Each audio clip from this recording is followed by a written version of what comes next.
Welcome to your English news broadcast live on ERi-TV. It's exactly 10:30 p.m. on Eritrea's local time.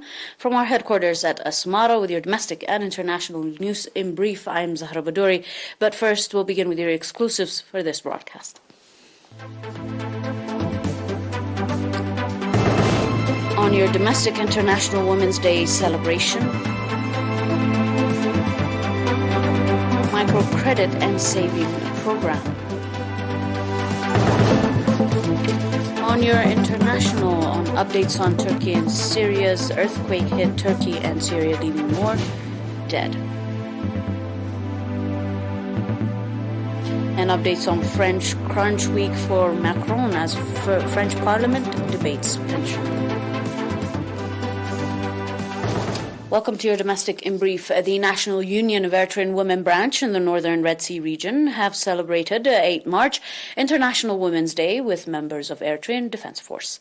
At the celebratory event conducted on 5th of this March in Mayatal, in which General Philippos Walde-Yohannes, Chief of Staff of the Eritrean Defense Force, took part, Lieutenant Colonel Mengist Ab Samuel, commander of the 63rd Division, indicating that the International Women's Day is being celebrated at the time in which the young are living up to the expectations of the martyrs, trust and making history in all sectors. Commanded those that organized the event, Mrs. Asmret Abraha, governor of the northern Red Sea region, on her part, said that this year's International Women's Day celebration in the region is unique for it being celebrated with members of the Eritrean Defense Force that are pride of the people and country.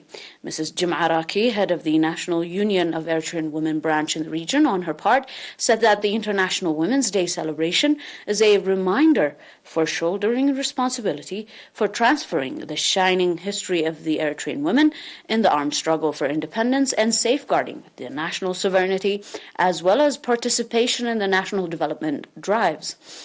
The event was also highlighted by artistic and cultural programs as well as sport competitions. At an activity assessment meeting conducted on 4th March, the Microcredit and Saving Program conducted reports that strong effort is being exerted to expand the program through establishing additional village banks. According to the report presented by Mr. Tafla Smarom, acting head of the program in the year 2022, over 177 million NAKFA loan has been distributed to beneficiaries and over 144 million NAKFA loan has been returned from customers. Mr. Tafla also went on to say that in the year 2022, the number of customers has increased to 73,542, which is an increase by 8%, and out of that, 52.5% are females. And the number of village banks has increased from 751 to 7,777. The objective of the microcredit and saving program that has been established in July 1996 is to enable citizens living in remote areas of the country become beneficiaries of loans with a view to improve their livelihoods through engaging in income-generating schemes.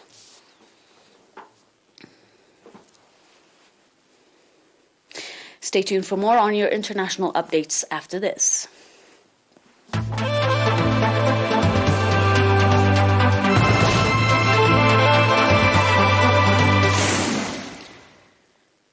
Your updates on Turkey-Syrian earthquake. A 7.5 earthquake magnitude was seen to hit Turkey and Syria. The U.S. Geological Survey reported that the hours after the first major tableau killed more than 1,600 people on both sides of the Turkish and Syrian border in the region. The first quake was followed by dozens of aftershocks felt for hundreds of miles around. Also, more people have seemed to be injured and dead. The first earthquake, a magnitude 7.8, hit southeast of Turkey and North Syria. In addition to the dead, thousands were injured, and frantic searches were underway, and more are still being underway in Turkey and Syria.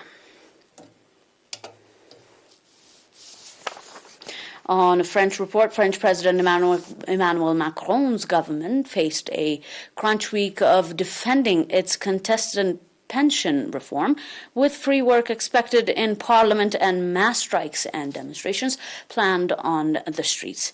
Walkouts and marches are planned for Tuesday and Saturday that week, while left-wing opponents of the minority administration have already filed thousands of abdomens ahead of the parliamentary debate beginning on Monday afternoon. Trains and the Paris Metro have also been delayed, and around 1 in 5 flights are orally in airports south of the capital are expected to be cancelled that day.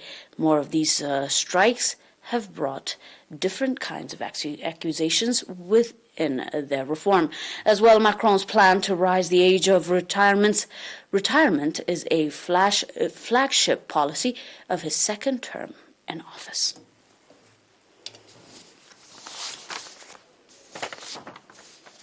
Dear viewers, that is all for now with your domestic and international news in brief. Until we are back with some more news, stay and enjoy the rest of our programs, and do keep up with our news reports. Until then, these are a recap of today's exclusives. International Women's Day celebration.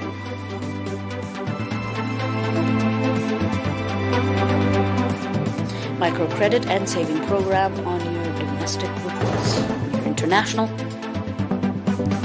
Updates on Turkey-Syrian earthquake and mass destruction. And your update on the French crunch week for Macron as French Parliament debates motion.